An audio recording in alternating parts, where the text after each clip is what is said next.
right, hi everybody. Hello. How are y'all feeling? We're doing great. Feeling good? Yes. Okay. Well, I hope you enjoyed the last conversation with Nasim and Mel. It's always great to hear from you, Mel, and hear your journey, your story. I think we have a lot to learn from people like you who've been here in DC for a long time and navigating all of the institutional spaces here. So thank you again. So now, I guess I can introduce myself. So I'm Masiri Adibo Ashford. I am the co-founder of Noir United International. I'm from Atlanta, Georgia. My family's from Conakry, Guinea, in West Africa. Yes. I've lived in Atlanta. I lived in New York. I did grad school at Columbia School of Public Affairs. I studied economic and political development with a specialization in Africa.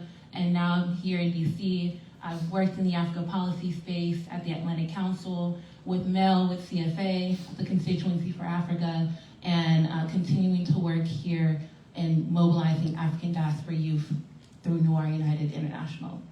So I would like to thank you all for being here again with Nafsa, and I'd love to introduce our next panel, which is going to be focused on the power of our voice.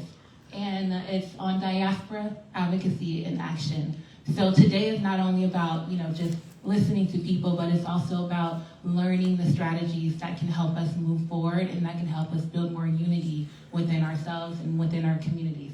And so I'd love to introduce our speakers today. Our first speaker we have is Bertha Nikigira. She is a spoken word poet and founder of NNY Creative Solutions.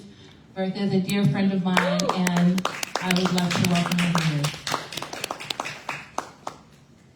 Next, we have Nneka Achapu. She is the CEO of Asha Strategies and also the founder of AfriPac. Welcome, Nneka. Yes, sir.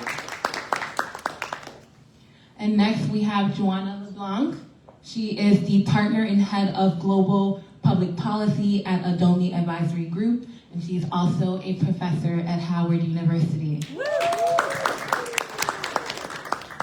And last but not least, we have Shafu Asamanu, who is the Strategic Relationships Director for Africa at the New York City Mayor's Office for International Affairs.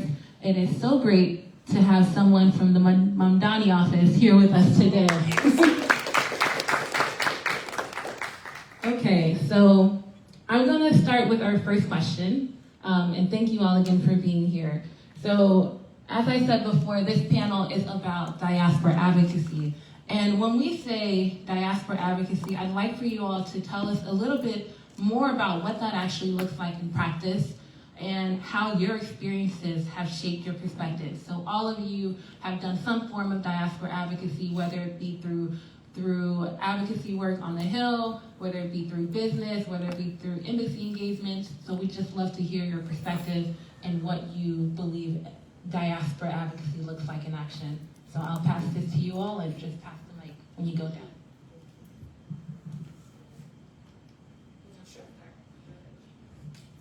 Well, thank you for having me today, and really glad to be here to talk about one of the things that I'm mostly passionate about, advocacy in our community. And my views might be a little bit controversial because I like to be honest and frank about the movement. However, when I think about African diaspora and the advocacy, I think of the potential of what we could be doing more. And when I say that, I advocate on various issues. One of the first things that I started working on was immigration. And when it comes to advocating on the Hill on behalf of the African diaspora, comparatively to other communities, the Asian community, the Hispanic community, the African diaspora is amiss. When you talk to members of Congress about African issues, they look at you like, well, I don't have constituents writing me.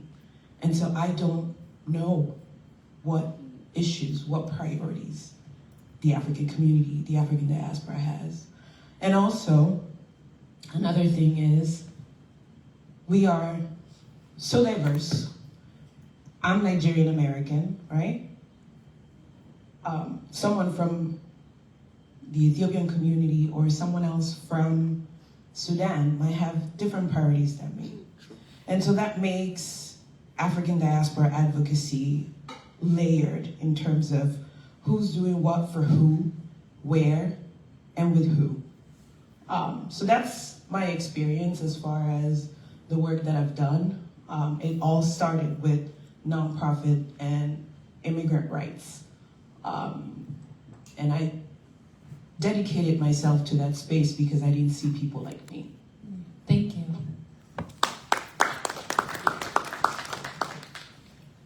Thank you so much for having me. And first and foremost, I would like to say congratulations for organizing this event. Especially as students, you guys have so much going on, and I know it's finals time. So I know because I'm grading them right now. So the last thing you want to do is like put this on your plate, but yet you're here because you see the importance of utilizing your voice to affect change here in the United States. So congratulations for your leadership and keep up the good work. So for me, prior to joining the firm that I'm with currently, which I'm in private sector, by the way, I'm not in the NGO space. I worked on Capitol Hill as a legislative director. And what I saw in terms of advocacy was a bit of fragmentation, as my colleague indicated. Obviously, depending on where you're from, there are various priorities. But the unfortunate reality is that I don't think the diaspora really understand the power that you all hold. The one thing that politicians care about is vote. True.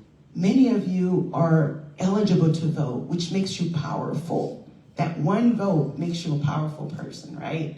So leveraging that, your citizenship, to be able to effect change on Capitol Hill, whether it be immigration, climate change, governance, right? It's vital, right? But I think also understanding the system, how it actually works. Because what I'm learning is that a lot of people, just because they may watch CNN, Fox on TikTok, or they may know a few members of Congress, they think they know how Congress operates, right? Even me, as someone who studied law, I went to Indiana University for law school, I thought I knew how our system works, like our federal system works, how the executive branch works, how the legislative branch works, right? But it's not until I got inside as a legislative director, I was just like, holy cow, there's the law, and then there's really what happens in reality. So I think educating yourself, right, and allowing those who have worked in the system to help you to strategize, right? Because it's not enough to just go up, write a letter, right? You need to be strategic in what that looks like, right? So again, I saw one, the lack of understanding the system, two, the lack of strategy, and three, the lack of collaboration, right? You know, you would meet with all these different groups. I'm like, why can't all of you come together? I understand we have differences depending on where you're from, but there are some commonalities. Let's identify what those things are, right? And let's put them forward, and collectively let's work on them and get it done, right? Because you have a continent of 54 countries, right? Let's be clear, with vast challenges depending on where you are, right? But there are some things that are consistent, whether you are in Nigeria, South Africa, or Nairobi, right? Let's find out what those things are. And it could be economics, right? And let's collectively work on those things together and use our ingenuity, our talents, our connections, and the people who have been on the ground, who've been doing this work, like Melvin, for example. Like, he's been here, like, he knows things that I have yet to learn, right? Even though I work in the system, because he has experience, Yes. right? Because you can never, like he was talking about earlier, I don't care how much education you have, you cannot substitute that for doing the actual work, That's true. right? So instead of going alone, find people who have done the work, let them lead and be behind them, right? Yeah. And then when it's your time, once you've learned the system, right? Then you can be front and center. That's But a lot of people want to be Front and center. front and center without knowing how the system works, without knowing where all the dead bodies are buried, That's right. without knowing individual interest in terms of the people who are actually making the decisions. Those things are important, right? When you're talking to someone at the State Department, do you even understand that person's individual interest, or you just see a title in their education? You gotta understand human psychology. And in order to understand human psychology, it requires you to have that experience, right? You see a member of Congress. Do you know that their parent, their ex-boyfriend's sister died during the apartheid in South Africa? Did you even know that, right?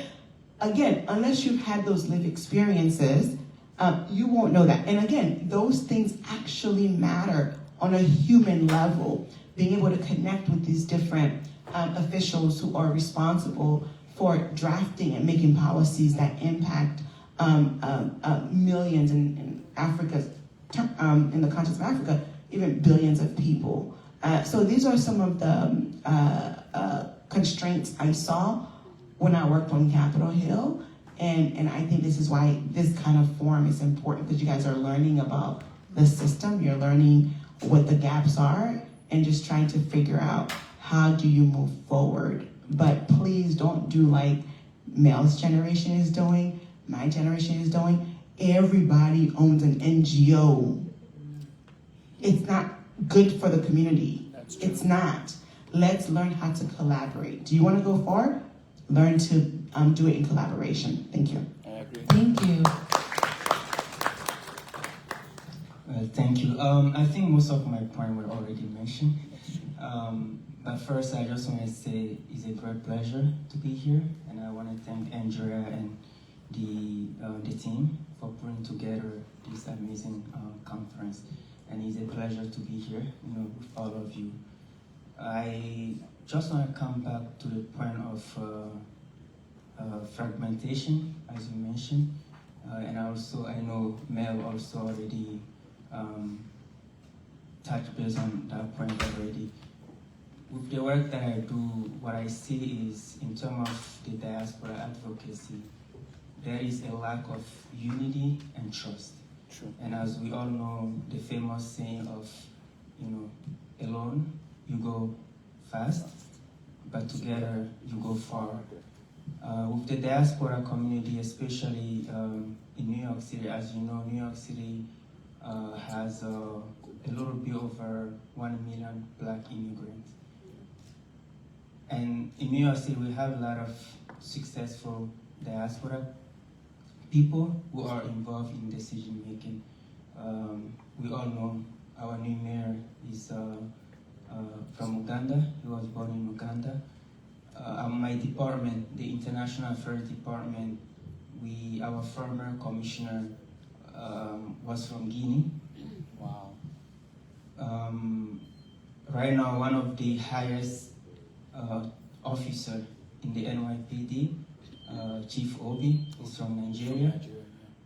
So I'm mentioning this name to say that when you go to New York City, you have a lot of African people who are successful, who are influencing policies, who are in the decision making. But the only issue is sometimes, it's like they do it, everyone doing their own thing, and it's hard for people to come together and achieve a greater things together. When it comes to unity and trust as well, I also noticed that there is sometimes a tension between the older generation and the younger generation. That's true. The younger generation don't like the way the older generation are running things. Yep.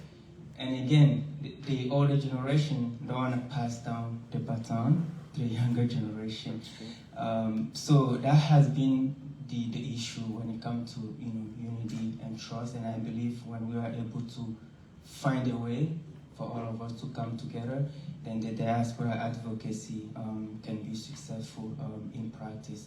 But the second thing I also wanted to mention is also the diaspora advocacy for me in practice looks like a shift in mindset as well. But what I mean by that is there was a time I was driving with one of my uncles, and then he was looking at buildings, like different buildings in the Bronx. And he was, talking to me in a way of regret, because he was saying that years back when they came here, all these buildings were very cheap, and they could just like easily buy those buildings.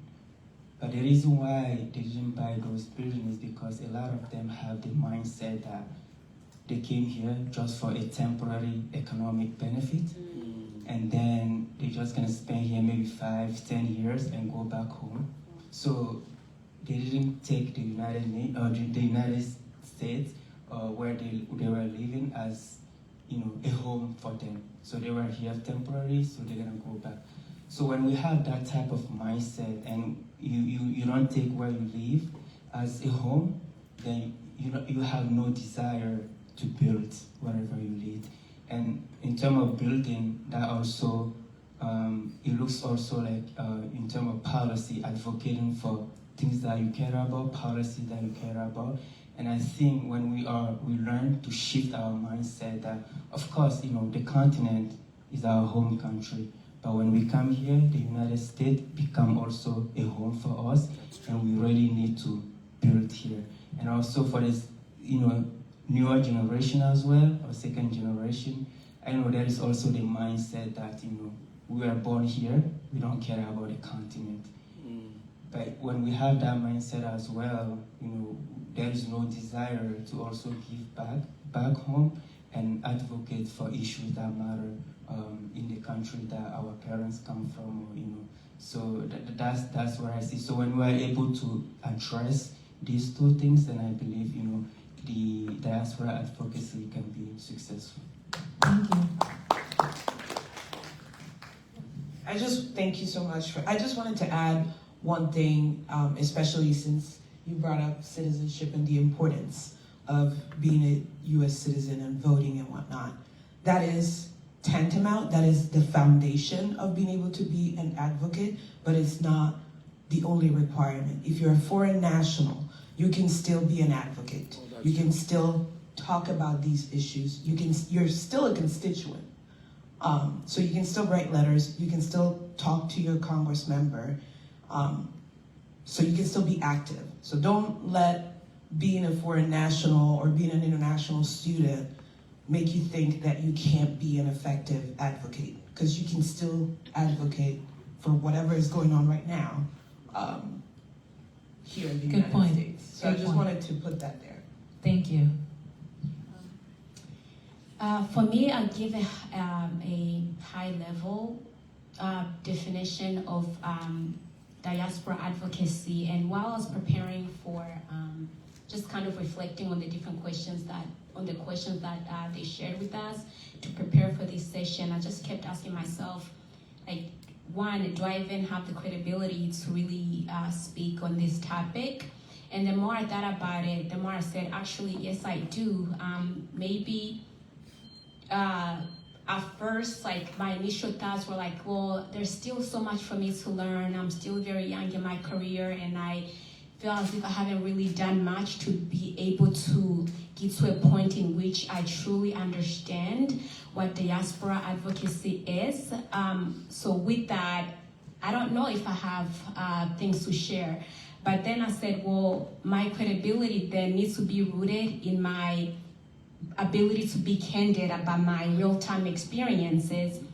And that is that I am still learning to define diaspora advocacy for me, because for me, I come at it from, I see it from a very individual perspective, because diaspora advocacy, it's very personal to me, because it's rooted, again, in my experience, is rooted in things that are very, very personal, to me, and that have shaped my experience. And the only way for me to truly be able to do diaspora advocacy in a way that does not do harm, one, to myself, to my community, and to everybody else around me, it requires me doing the work to understand what that is for collectively, but also what that is at an individual level. Because I think some of the issues that my fellow panelists have mentioned that we are facing in the diaspora, or diaspora as we advocate, and like just not being able, like unity being one of the issue, I think we're coming at it from a lot of with a lot of trauma, and we truly don't realize how much our personal experiences, like some of the traumatic experiences or some of the negative experiences that we've faced, how they show up in the work that we do, how they show up in the workspaces, in our relationships with one another. We talk a lot about, triggers, and oftentimes in the context of let's say romantic relationships, but also in the workplace, we're very triggered. If I'm seated here and I am maybe in a congressional briefing and then somebody mentions something, it's gonna trigger a personal experience, but yet, because I have not spent enough time to really understand how these things show up in my life, I'm going to respond from a place that I'm saying, well, I'm responding professionally, but really, your response, it's rooted in these personal experiences, and then because of the way you're responding, you're losing the opportunity for you to connect and be able to build community with somebody else, because you're letting a personal experience that happened to you get in the way of your work that impacts the community. So for me, I often define myself as, I am a Bertha Nibigira, a international development practitioner that specializes in peace building. That is what I am by training. And then by nature, I am a spoken word poet. And by circumstance, I'm a global citizen. And my world is at the intersection of these identities. And I've had to truly define these things, and what does this mean for me as an individual? What does this mean for me, collectively, as a part of a community, in the different communities that I'm a part of? What does this mean for the future and the legacy that I want to leave behind?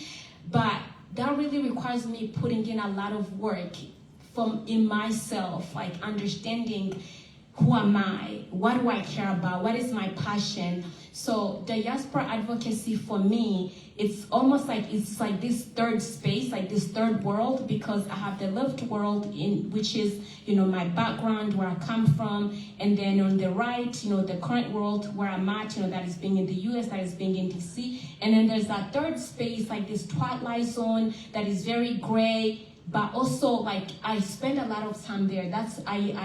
I operate in that space, and a lot of that space, there's a lot of visceral experiences that are so hard to define, that are so hard to describe, but yet they have a lot of ramifications and implications in who I am and the way that I show up. So it is my responsibility to understand that, and then once I understand that, I can leverage that. And if there's a lot of us in that space who are putting in the work to understand what that means, I think then it becomes easier to leverage our experiences, so that when we are showing up, whether we are trying to do legislation, or advocating for the different spaces advocating the different spaces that a lot of us advocate in, I think it becomes easier, and we'll become more efficient if we're coming from that space.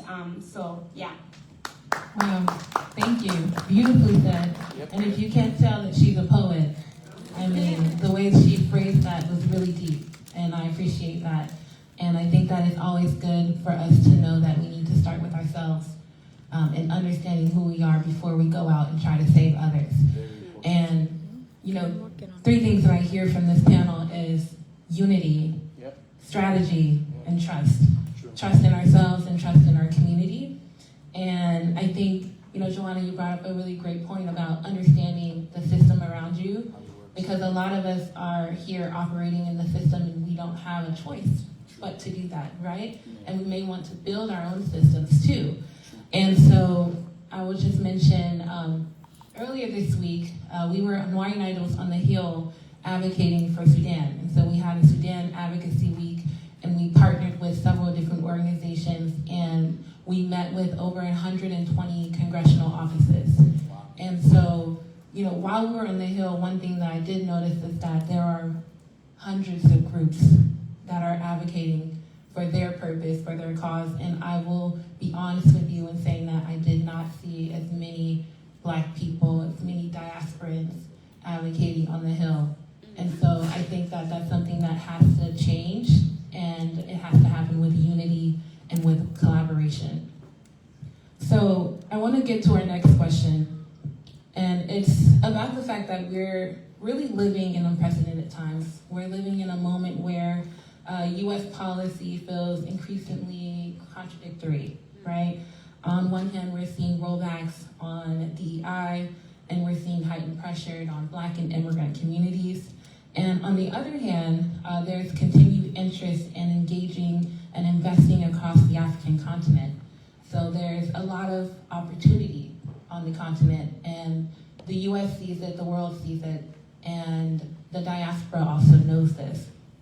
And so in this context, I want to ask you all, for young people trying to engage policymakers, what are the most realistic entry points? And how can we effectively navigate institutions in the U.S.? So we mentioned Capitol Hill, and also internationally. And so what challenges should we also be prepared for when doing that? So my work at the firm is primarily in the critical mineral space. So we help governments to expand their production, like for example, their gold production, and also help them to commercialize it, and obviously, you know, help them to be able to take it to the London Exchange. So that's kind of some of the work that we do. We also support investors who are seeking for debt financing for projects in emerging markets, to secure financing, and we help in the fintech space. So companies are looking to get fintech licenses to do various services across the continent. We do that as well, and a host of other areas. And certainly there's the advocacy piece as well. But the biggest portion of our work is really around economics, right? And we engage around the African Continental Free Trade Area, provide advisory services. So when it comes to entry point, there are a lot of misconceptions about risk across the African continent when it comes to investing. And a lot of the risk comes from, one, our own lack of understanding of what the continent is and, you know, what different countries have to offer. But also it's because some of the leaders have not done the job of branding their respective countries. Like, for example, I've been to about 20 countries across the African continent. I've lived in South Africa, Ghana, Malawi, and Eswatini. I just left Gabon, spent about a month there. We have a client in Gabon, and it was my first time there. It was my first time actually in Central Africa. And Libreville, so beautiful. And I was like, how come we don't know this? Because if you were to Google Gabon right now, you probably see a coup, you probably see some starving children, right? You won't see like Point Denis, like the different islands that exist in Libreville. You won't see these things, right? So it is the job of these governments to invest in the branding, in their strategic branding of their nations, so that the rest of the world can know what their countries have to offer, right? And also it is the job of African governments to ensure that they share the narrative about people who have come into their countries, or even nationals who have done business who are doing really well, right? Like if I were to go to, because for most countries, the investment promotion agency is where you get a lot of information about investing in these countries. I probably won't see stories about someone in the fintech industry or someone in the tourism industry, where are those stories, right? It is vital for governments to take charge in sharing those stories with the rest of the world. Which leads me to the African Continental Free Trade Area. Right now, Africa's priority is the implementation of the AFCFTA, which essentially says that we're creating a single market. So whether you are in South Africa or in Nigeria, one rule, right? You have the protocol on digital trade, you have the protocol on investment, which protects investors. You have protocol on women and youth in the trade sector, right? So you have all these different protocols to strengthen the African Continental Free Trade Area. And currently, you're talking about 48 countries have ratified this, and it is a legally binding trade agreement.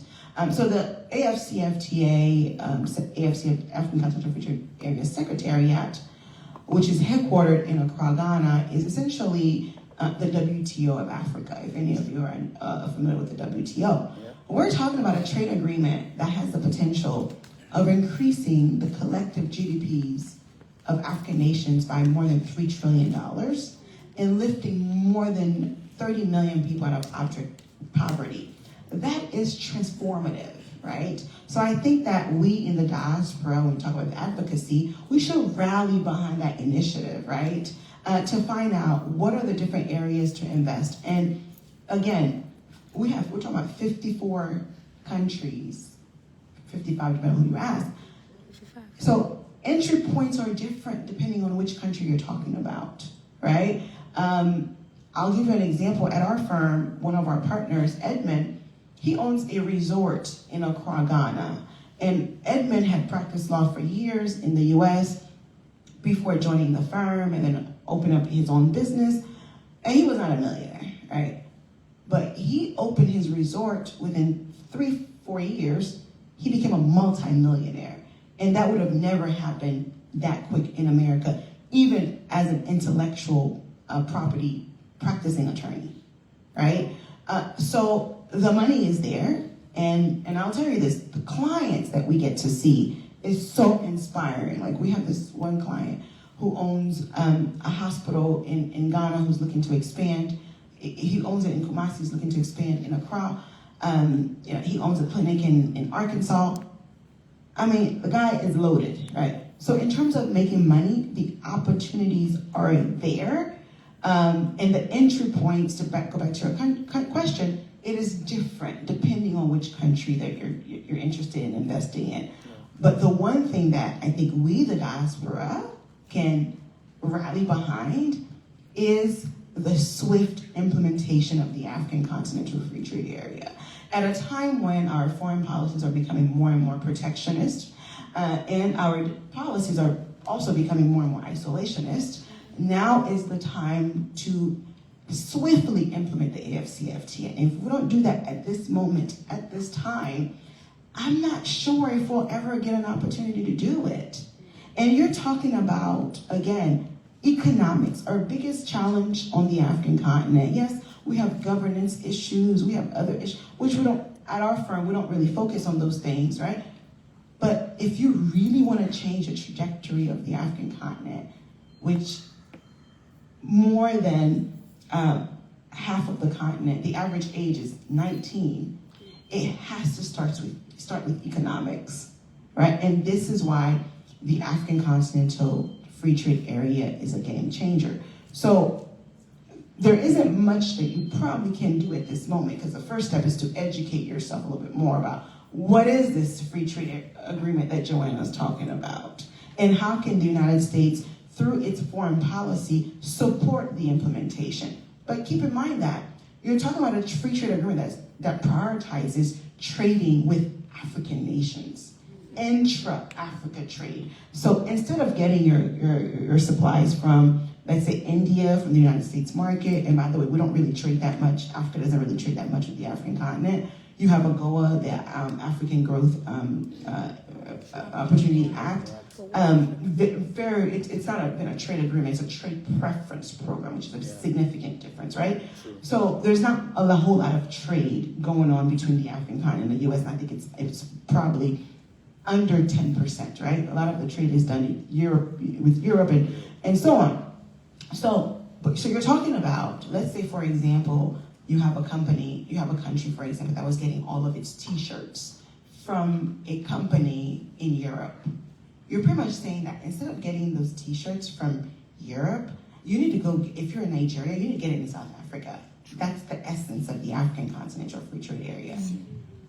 Do you understand the challenges that kind of trade agreement causes? So there's a lot of politics behind it that does not want to see it survive, because companies around the world make a lot of money from African buying, right? So, and if you are to reach true economic stability, you have to start producing your products locally, right? If you have to buy it somewhere else and bring it into the country, that robs your youth of building wealth.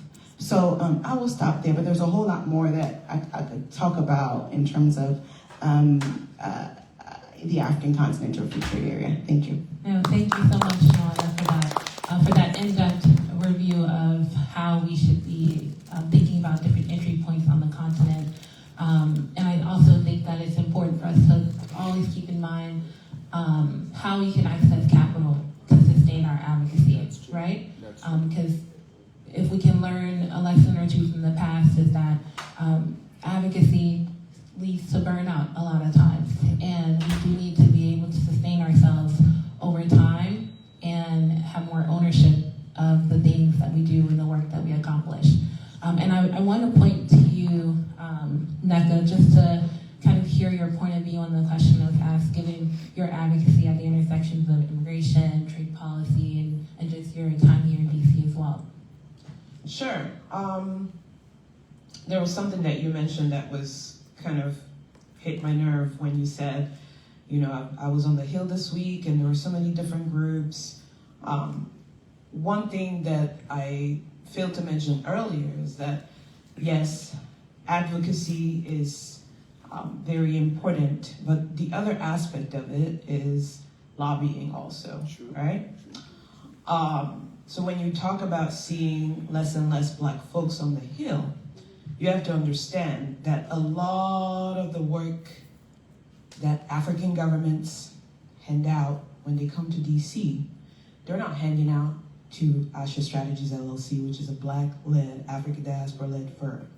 They are handing it to White lobbyist. the GR. Yeah, let's just say others. They're handing it to BGR. Oh well, they're handing it to others, and so when you have, I have some friends there, so they understand what I'm talking about. So when you have these African governments coming here saying that they have issues and that they want to resolve these issues, it's very important that they talk about these problems with people that can actually understand what these issues are. That's true. But that doesn't happen because the idea is that our firms don't have the gravitas or the knowledge or the connections. So when I think about what is the entry point, what is something that we can do as African diaspora, I think of the advocacy work that I do with other organizations. And I bring in my brothers and sisters from the other parties that may have the assignment given from the African government, but have no clue on how to solve the issue. And so they will bring me in to make them understand, well, this problem has to do with this particular group, and you have to kind of navigate it politically in order for you to get over whatever hurdle. But if I wasn't called as the African diaspora consultant engagement, yada, yada, yada, these people would have done more harm than good to the cause that they're trying to move forward. So that's where African diaspora, our knowledge, our information is very important. I just wish that, like Joanna said, we understood that all of this is a system, and it's a relationship-based system. You can't just walk in one day, take a picture, oh yeah, we had a great lobby day, and then walk away never to be seen, heard, discussed ever again. It just doesn't. Yeah. And so when you say African diaspora advocacy, I think it's important to stress how much we are needed in these spaces, but also the barriers to be in those spaces. Because it's not cheap to hire a lobbyist. It's not cheap to run a lobbying firm. True. All of this requires people, skills, knowledge, but also relationship. So when you say what is the entry, what is it that you have to offer that these people don't know, don't have? Most of the times, if you're from the diaspora, is knowledge that they don't have. True. When this whole CPC issue came about, a lot of the advocates that were talking, and CPC is country of particular concern, something that is currently going on with Nigeria. But this administration was particularly hell-bent on making this a Christian versus Muslim issue. Because majority of the people who have money to hire a lobbyist or organizations that have resources to actually show up to talk with members of Congress, the conversation was skewed towards one particular group. And why is that? Because when we talk about having those nuances, it's those who can actually show up and tell them, well, this is how it actually is.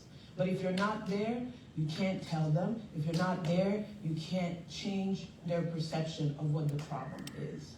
So, Thank you. Yeah.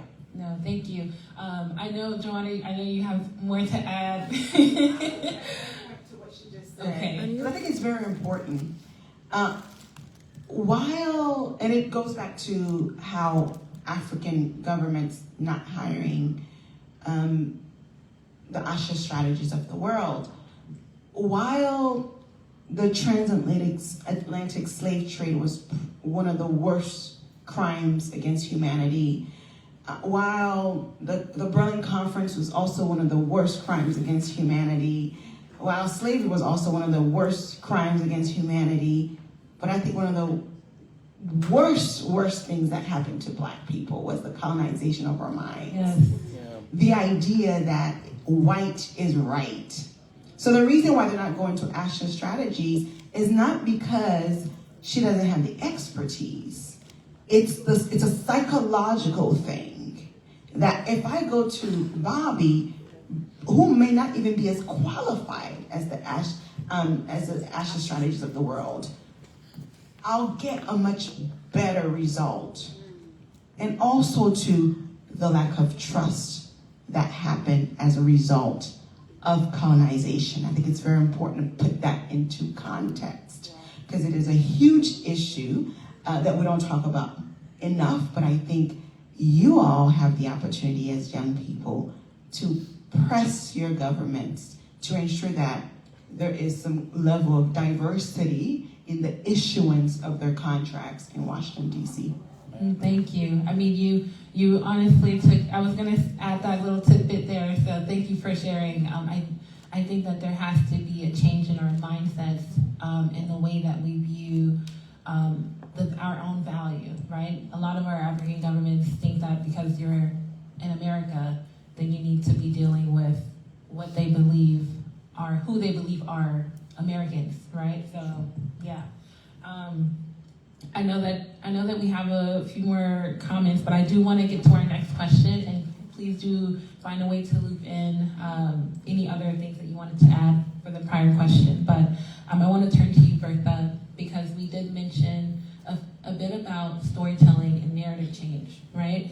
And Bertha, you've done a lot of work, and you're someone who carries a lot of stories from advocating for refugee rights and also advocating for the Congo.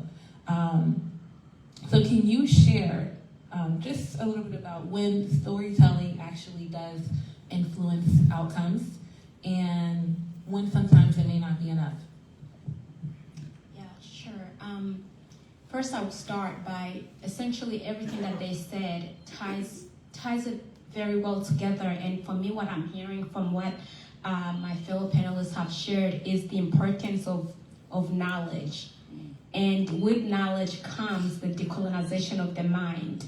And as John just mentioned, I think that is really one of the biggest problem, like the supreme of them all. It's Black people were still very colonized, and this shows up in so many different ways, the way we engage, the different contracts we're signing. And as somebody, international development practitioner, and I remember in my classes reading some of the contracts that African governments were signing, whether it be by, American companies, by Chinese companies, it's just like, how, if you care about your country, would you sign this? Like, this is a business contract, do you understand? And obviously these people understand more about your power, your resources, your leverage more than you do. If you understood what you have, who you are, you would not be signing something like this, because you're literally just signing your whole life, your whole country, your whole resource, like generations away. And that boils down to the fact that we don't take the time to understand things. And it's very, very important that we educate ourselves, we inform ourselves.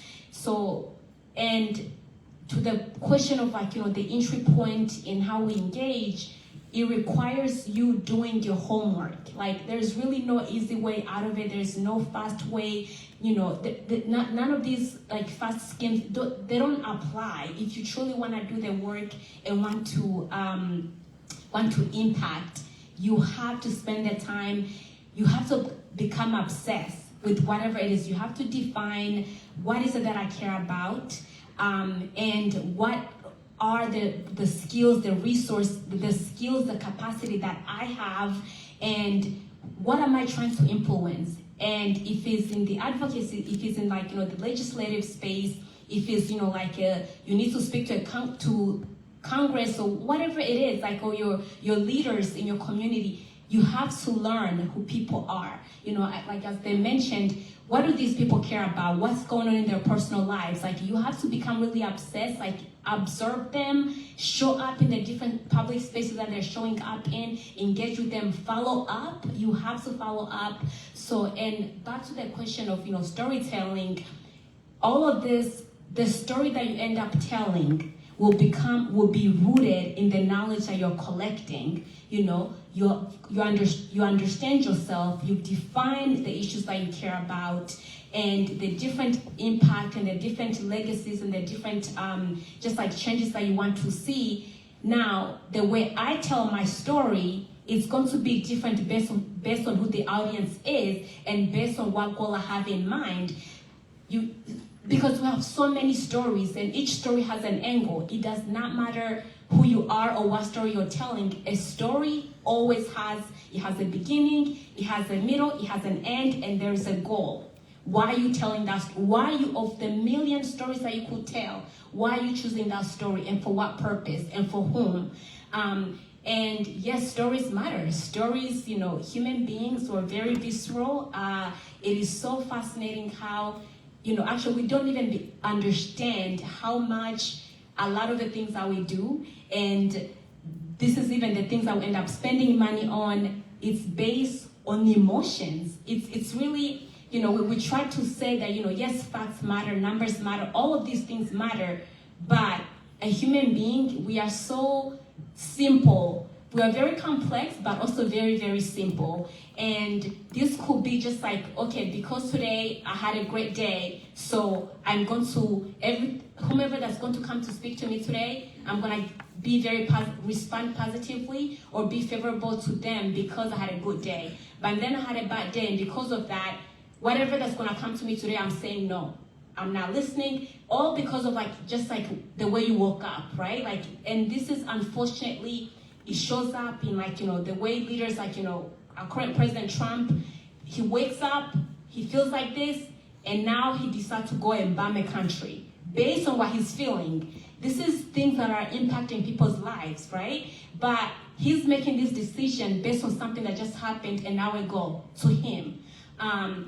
So that's why it's very important for us to really be inform ourselves and be very strategic and be very intentional on the kind of stories that we're telling, and just like how we show up and whom we are engaging with. So having that knowledge and understanding that helps us become more effective and be able to affect the kind of changes that we care about. Thank you. I want to go to Shafu next. Thank you so much. I think I'm going to come back to the topic of entry point and connecting with the policymakers. At the local level, what we have done, again, in my role, I lead engagement with the African diplomatic community, which include the African consulate and the permanent mission to the United Nations. And I also work directly with the diaspora community. And what we have done in terms of, with the diaspora community, making sure that they are connected to the policymakers, we leverage, different events. Under the previous administration, Mayor Adam, we used to host different flag raisings where, when a country has an independence, we raise their flag along with the United Nations flag, and it used to be a celebration where all the diaspora community come together, and the mayor when I say the mayor, the previous mayor make it a priority to be there. You have other elected officials, senators, state assemblies who also do attend, and that was an opportunity for the diaspora community to be connected with the policy makers. So that was one way. The other way we also we were able to do that also is through different opportunities at the city level. Our Department of Community and Youth Development does have a program that we call SYEP, the Summer Youth Employment Program, where we hire youth, can be hired through those programs and work at different city agencies, work with elected officials. So that's a direct access for them when it comes to being involved in decision making and policy. So this is what we have done in terms of entry point and access to the policymakers. But in terms of the storytelling, I think I will give it to someone else. 1 second. So thank you for that. And I do want to open it up for questions soon. So we're going to do our last question.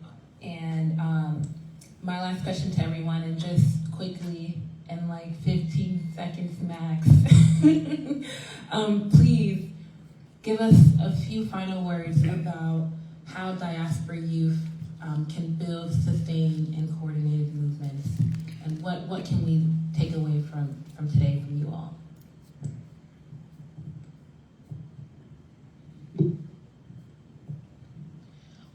Well, I would say if you're really interested in advocacy without reinventing the wheel, there are several organizations that are already doing this work. One of them that I used to work for, African Communities Together, they're actually based out of New York and have active, when it comes to advocacy, they're pretty active. Another organization, I also used to work there, Black Alliance for Just Immigration. They're another great advocacy organization that focuses on Black immigrants. And then we have African Public Affairs Committee, but we're mostly about education and providing resources for folks going from green card to naturalization, civic engagement, voter registration. A few things that I will leave you with. If you're a US citizen, please, I would like for you to go to vote. Sorry, I think it was vote. Anyway, check your voter registration. Make sure that you are registered. If you're not, please do so. Midterms are coming. We need as many people to go out there to the polls to vote. Thank you. Yes.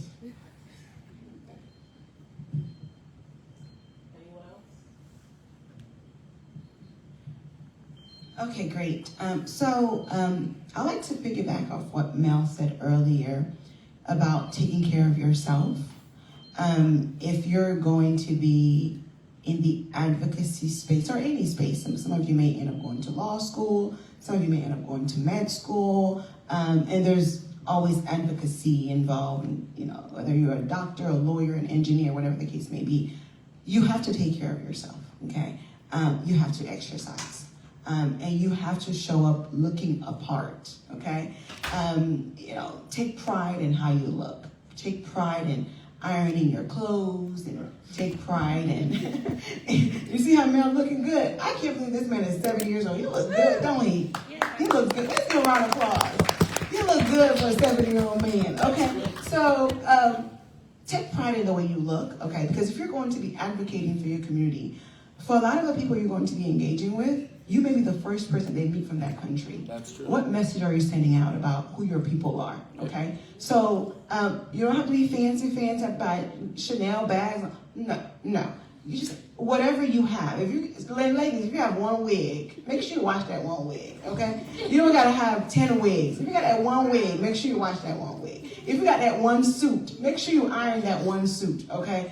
Look how that brother up here walked up in there, like he's like a little minister. Right? If you got one suit, it's okay. Make sure that one suit looks good. And ladies, you got that one dress. Make sure that one dress is well ironed. Make sure it fits you, okay? Don't gain too much weight, okay? So it's part of the process, part of the package, right? And learn how to speak properly. Learn how to effectively deliver your thoughts. That will take you very far. So again, in addition to having a brain, having substance, which all of you here have, right? Make sure you look presentable, okay? And make sure you're able to articulate your thoughts effectively. Thank you. All right. Anything else? Very quickly, I think if you want to advocate for something, you really have to take time to learn about what you're really advocating for. Like, educate yourself, because usually what you see is a lot of people are being vocal on things that they have really no knowledge on. Maybe just because of the hype around that particular issue. So it's very important to take time and educate yourself on what exactly you advocating for. It makes a lot of difference. So that's all I can say. Thank you. And last but not least, Brenda. I'll just echo what's already been shared, especially on informing yourself. You have to educate yourself on the issues. Don't just you've watched a TikTok video or like an Instagram reel and now you feel like you're an expert on whatever that is. That will not take you anywhere. So educate yourself. And education is more than just being in a university and reading the textbooks that your professors are giving you. Part of the education is applying the knowledge, that the different skills that you've acquired of researching, digging deeper. What is it that they're not telling you that you need to know? Really being able to read between the lines, but all of this comes through you spending time, reading, researching, listening to interviews, and just putting in the work and doing your homework, really. That is how we continue, to advocate for the different, issues that a lot of us care about. All right. Thank you so much to our panelists. I want to open it up for any questions on the floor. Our first one. Hi, my name is Melody. Thank you to all the panelists for all the contributions. Hi, my name is Melody. Thank you to the panelists for all your contributions. I think one of the questions that come to my mind, a lot of times when I hear about people, and I hear from people who are looking to have an impact on the continent, they're focused on that mostly, not kind of spreading their time or effort across US and Africa. So for those of us who are looking to make an impact here, and also on the continent. How do we go about doing that when the issues that we're interested in, for example, climate, they're all encompassing, without watering down the impact that we also want to have back home?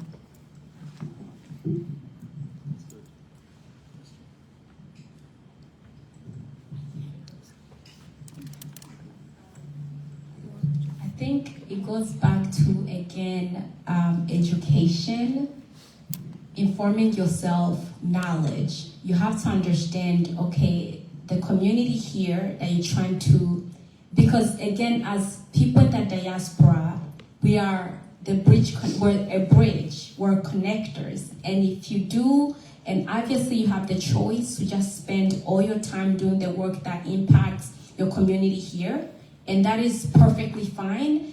We need people everywhere. And you can be the person who, because of your values and your principles and all the above, you want to just create that impact on the continent.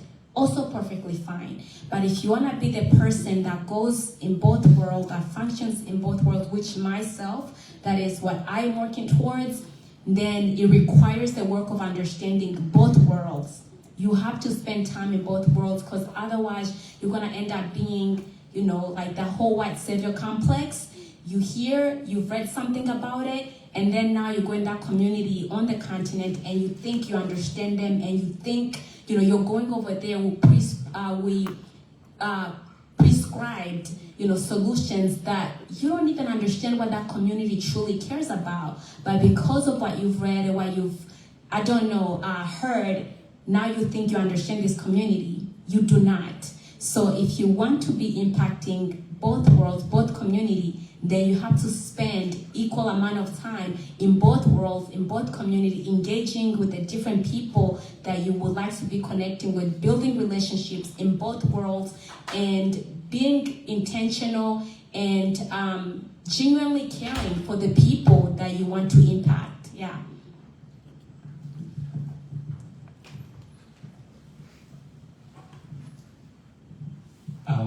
Thank you, panelists, for such an engaging conversation. My name is Oginga. I'm from Kenya, but doing my graduate studies at Georgetown. I think when I first came to the US about 8 years ago, I was from the same school of thought that Sheffield mentioned, where you come to the US and see it as a short-term thing. I'm only here for my undergrad. After that, I'll go home. That was my plan. And like 8 years later, I'm still in the US. It doesn't mean that I don't like share the same interest in like being of service to my country, but also there's a reality that after some time I realized that instead of just taking to the concept of just being an African, being open to be a global citizen, and I've seen so many opportunities. I've been to Nigeria, Tanzania, Egypt, and all other African countries, and I see something that I met two old couple from Syria who were flying in right after the new regime came, and they were saying that Africa has so much potential. And they say that they have heard about Patrice Lumumba in the Congo in the 1960s. And they tell me that Africa is the future. And I asked them, was this the same case in the 1960s? Was Africa the future? Was Africa the potential? I said, yeah, we were like very excited about it. But then, 60 years later, Africa is actually much worse than it was in the 60s. If we had just GDP per capita, we are actually much worse on average as compared to 1960s. What can we do different? And the diaspora was very important in fighting for African independence and liberation struggle. What can we do different now? Because the previous generation gave us independence, but the current generation, I don't know what we are up to. Thank you.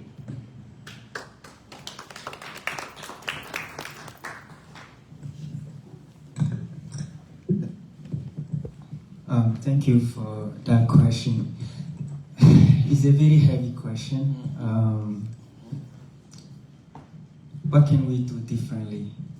Again, I still believe Africa is the future. As you know, by 2050 or 2060, the continent will have one of the youngest, or if not the youngest,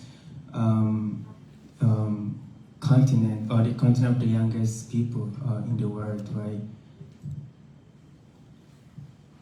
Again, for me, I would say it goes back to what we talk about, unity. Because the reason why, it's one of the reasons why things are worse now than they used to maybe be in the past, is because there is no unity to start with our leadership, right? And from the leadership, even within the population themselves, there is no unity. The population don't trust the leaders, and some of the leaders, unfortunately, on the continent, just wanna, keep the power, and not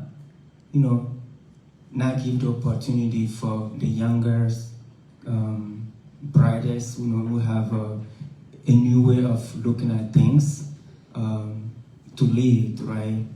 So maybe one thing that we can do differently, because sometimes in the continent, people really rely too much on the leaders.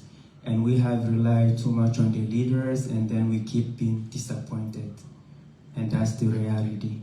But what I have seen with my engagement with the international community is a lot of young people taking the initiative to create something for themselves, instead of just only relying on the government. Of course, the government needs to support, but it starts with us, building something. We have a lot of bright ideas. How can we turn those ideas into action, into creating something that's that can benefit the continent? So I would say it starts with that, and also from there finding a way for all of us to come together and work together. But again, it's a very interesting question, very heavy question, but that's how I think about it. But I would let my colleagues also comment on that. Thank you. If I may add to what my co-panelist said, I think one of the things, and like you said, it's a very loaded question you ask, but I think one of the many things that can be done is ensure the implementation of the AFCFTA, the African Continental Free Trade Area. You talked about earlier the GDP, right, which is significantly lower than it was back in the 60s. So with the African Continental Free Trade Area, as I said earlier, we're talking about increasing the collective GDPs of African nations by more than 3 trillion USD, okay? And this is according to the World Bank, and also lifting more than 30 million people out of abject poverty. A lot of our challenges is around economics, right? So one, prioritize the building and the creation of our goods and the providing of our services from the continent versus primarily outside of the continent, right? Because right now we're importing a lot of things into the continent. You can't build wealth like that. You're a spender. You can't build wealth, right? Like the African American community here in America has a $2 trillion spending power. But when you look at the actual wealth of the community, it's not where it should be, because we're spenders. We're not investors, right? Enough collectively. Obviously, you have your individuals who are doing incredibly well, right? And the same thing for the African continent. You have billionaires across the African continent. But collectively, we have some significant challenges, economically speaking. So we need to build jobs, right? We need to manufacture our goods on the continent, right? And we need to prioritize trading with other nations across the continent. Now, obviously, there are challenges like past visa challenges. You have infrastructure challenges, and the list go on and on and on. We could be here talking about the issues all day for the next 2 months, actually, right? So that's one thing. Secondly, in terms of the diaspora sends billions and billions of dollars home every year, right? How about we create some kind of a diaspora investment fund where instead of being emotional spenders, like when your mom call you or your auntie call you or your nieces or your nephews call you, say, I need money for school fees, or I need money for, whatever. How about we create some kind of diaspora investment fund, right? That way people, because one of the biggest challenges on the continent to building businesses is lack of access to financing, right? So from that diaspora fund, right, people can then loan money, right, and then they can build their business, pay it back, and then you can keep it going, right? So I think those two things are biggest challenges. Yes, again, we have governance issues, we have climate issues, but if you go to the economics, if you create more millionaires on the continent, right? You make sure the youth, we're talking about the average age on the continent, a place of 1.4 billion people, the average age is 19. 19. These are babies. They need jobs, right? If we create more entrepreneurs, we create more millionaires, right? A lot of the other social issues we have, we can certainly address them. But the diaspora plays a critical role, not just when it comes to the implementation of the AFCFTA, but certainly when it comes to creating a diaspora investment fund to ensure that there is funding available to small and medium enterprises in particular, because they're the ones, they're the vast majority of businesses across the continent, and they have significant challenges in terms of accessing financing for their projects. Thank you. Thank you. Just two things. Okay, and I think this will be the last comment. We do have to move to our next section, so if you have any other questions, please do speak with the panelists after. So thank you so much for that question. I'm gonna take it a little bit differently, given the time. I think one thing that is important and something that I've noticed with other diaspora groups and being effective in their own lane is, one, find your tribe. And what I mean by your tribe is people who think alike about the solutions that you want to find. And then secondly, once you find that tribe, figure out which sector you think you can contribute to. I met a few guys that were in the AI space, technology, data center space. They formed a WhatsApp group. They're from at least 25 different countries, and every day they're spitballing ideas. Some of them meet on the continent and then implement those business ideas and work together in the private sector. So that's what I mean by find your tribe. Whichever sector that you're in, that you think you can contribute as a private citizen, because unfortunately, our government leaders have failed us. And when that happens, we kind of have to lift our hands up and just do what we need to do. And in that case means working with other companies, businesses, organizations that have what you want to do in mind. So find your tribe is my advice. All right, well, let's give it up for our speakers today. Thank you so much for all your contributions. And yeah, please do connect with all of them. They have been amazing. Thank you. Let's take a group. Let's take a photo and